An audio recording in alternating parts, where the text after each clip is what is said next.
We'd like to start off today by sharing a very old and very beautiful story about the Buddha and a beggar. There once was this young, homeless man who was gathering food, and every day he noticed his food kept disappearing. One day he caught the mouse who stole his food, and he told him, "What are you doing? I'm a homeless beggar. Steal from someone who's richer, they won't even notice." And the mouse replied, "But it's in your destiny." And the homeless beggar, shocked, said, "Why is that my destiny?" And the mouse replied, "I don't know. Go ask the Buddha." So he goes on a journey to meet the Buddha. He had been traveling all day, and late into the night it was cold and dark, and he saw a home on the horizon, and he decided to knock on the door and ask if he could stay the night. They agreed to have him stay, but they wanted to know why a young man would be out so late at night wandering, and he told them he was on his way to meet the Buddha to ask him a question about his destiny. And so the family asked, "Could you ask a question for us as well?" And he said, "Of course." They said, "Our teenage daughter cannot speak. Could you please ask the Buddha when our young daughter will be able to speak?" And he said, "Of course, I'm sorry to hear that." So he stayed the night and then started his journey again the next morning. As he continued on, he arrived at this huge mountainous range that he had to get across. So he climbs up the first mountain, and at the top he meets a wizard. The wizard asks him, "Why are you trying to cross such a huge mountainous range?" And the young man replied, "I'm on my way to find the Buddha. I have a question for him about my destiny." And the wizard then asked him, "Could you ask a question for me as well?" And the young man said, "Of course, yes. What is it?" And the wizard said, "I've been trying for 1,000 years to get to heaven, and according to my teachings, I should have got to heaven by now. What must I do to get to heaven?" And the young man said, "Of course, I will ask your question for you." And in that moment, the wizard took his magical staff, flew the two of them across the mountains, and the beggar continued on his journey. Finally, he reached a large river, one that would have been impossible to overcome. But he saw a large turtle, and he asked the turtle if he could climb upon his shell and he could swim him to the other side. And the turtle agreed, but he asked, "Well, why do you want to cross the river?" And he said, "Well, I'm on the way to ask the Buddha a question about my destiny." And he said, "Could you ask a question for me as well?" And he said, "Of course." He said, "I've been alive for 500 years. According to my teachings, I should have become a dragon by now.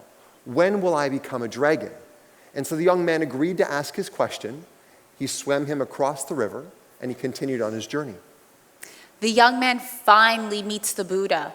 And at this point, there are so many people that have gathered around the Buddha. So the Buddha tells everyone, "I will answer 3 questions for everybody, but only 3 questions."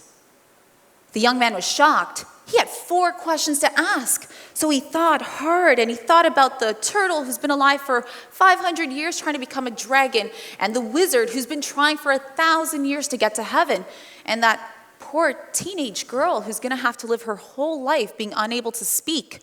So he compared his problems to theirs, and his suddenly didn't seem so bad anymore. He could always just go back to begging.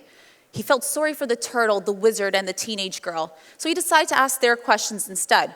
So he asked the Buddha, and the Buddha answered. The Buddha explained that the turtle would become a dragon, but only when he was willing to leave the comfort of his shell. Until he could leave the comfort of his shell, he wouldn't become the dragon he was destined to be. The wizard would ascend to heaven, but only when he was willing to let go of his magical staff. It was anchoring him to the earth, and he took it everywhere he went. Once he could let it go, he would ascend to heaven. And finally, the young girl would be able to speak, but only when she met her soulmate. So he thanked the Buddha and began his long journey home. So his first encounter on the way home was with the turtle. And he told the turtle, "Turtle, all that you have to do to become a dragon is just take off your shell. Leave the comfort of that shell, and you will become a dragon." So that very moment, the turtle takes off his shell, and inside were the most priceless pearls found in the deepest parts of the ocean. He hands his shell over to the young man and says, "Thank you. I don't need this anymore because I'm a dragon." And he flew away. Next, he ran into the wizard. He said, "Wizard, I have great news. You can go to heaven, but first you must let go of your magical staff. It's anchoring you to the earth. When you can let it go, you will ascend to heaven." At that point, the wizard took his staff, handed it to the young man, and said, "Here, take it. I don't need it anymore." And he ascended into heaven. So the young man now had the wealth of the turtle and the power of the wizard.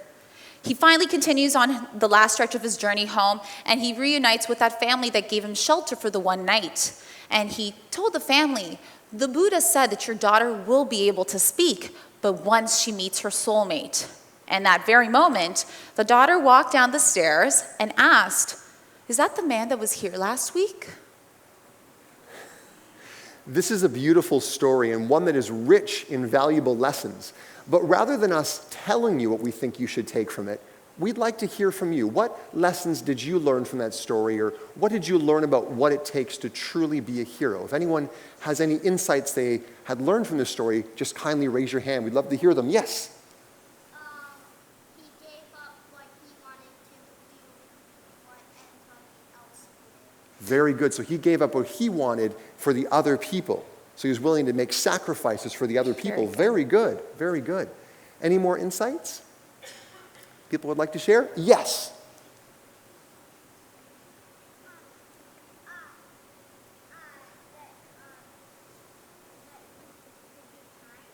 You should be kind. Absolutely. Very good. Very good. Yes. Your hero's journey isn't alone. That's right. Yes. There are teachers along the way. And one more lesson we want to just throw in there that sometimes gets overlooked is that in our story, we get to choose whether we're the victim or the hero of our own story. In this case, the young man decided that he was going to be a hero, and by showing that courage, he not only became the hero of his own story, but that of the turtle, the wizard, and the young girl as well. So thank you for your answers. We really do appreciate it. And this really shows the value and the beauty of storytelling.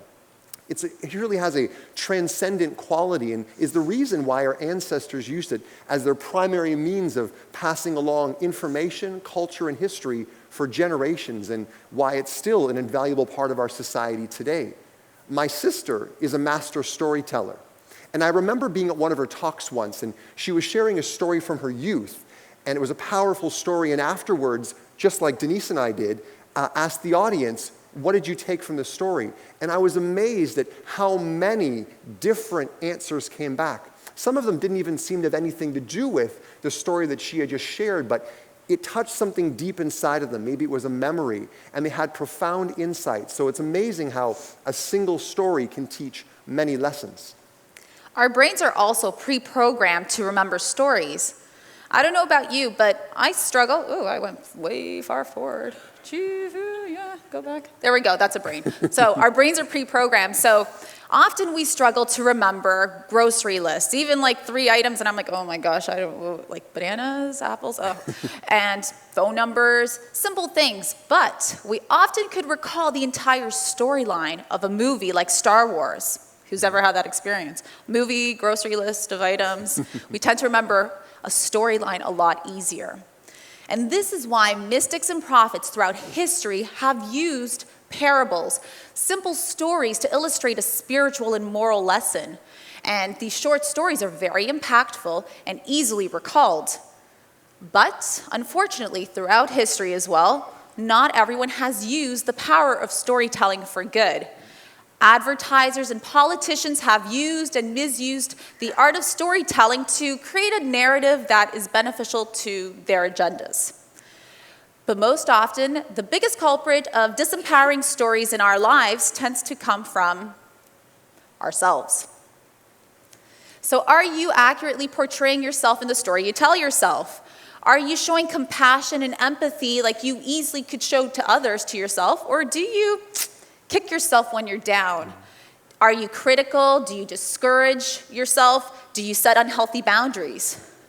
Good intentions coupled with overwhelm can easily lead a hero into martyrdom. And because we here at the Hero Roundtable need you, your communities need you, your schools and your families need you, we need you to take care of yourself. Not to burn out, but to give yourself the self-love and self-care necessary to keep running on all heroic cylinders. Because If you can't truly love yourself and care for yourself, how can you truly love another? Imagine if you were as critical with your friends and family as you are with yourself. How big would your circle really be? And the truth is, the beggar from the story earlier, he had to love himself first to go on such a journey, because he could have also chosen to be a martyr.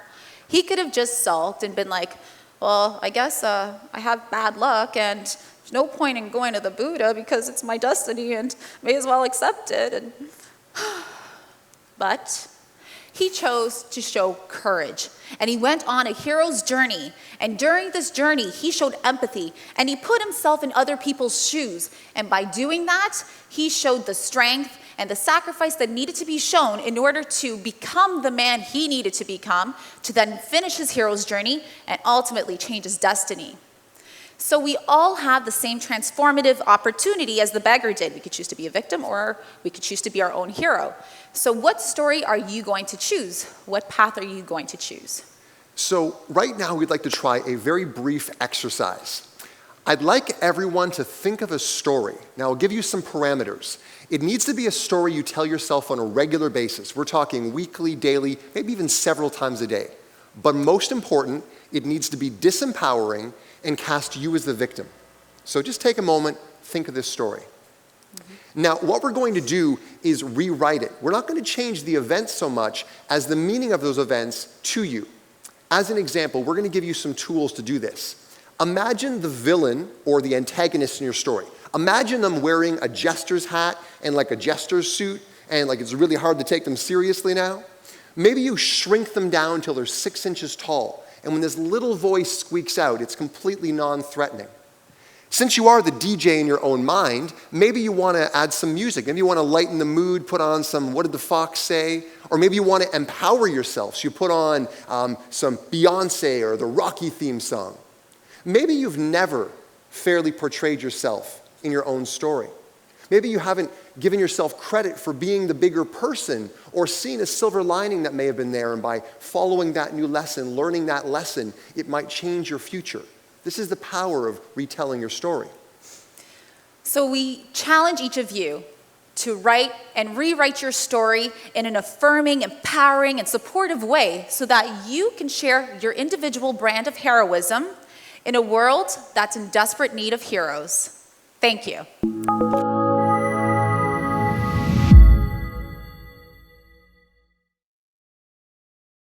The Hero Roundtables are the global events that ask the question, what is a hero? You've just seen one hero talk. To find more and join the conversation, visit our website or social media.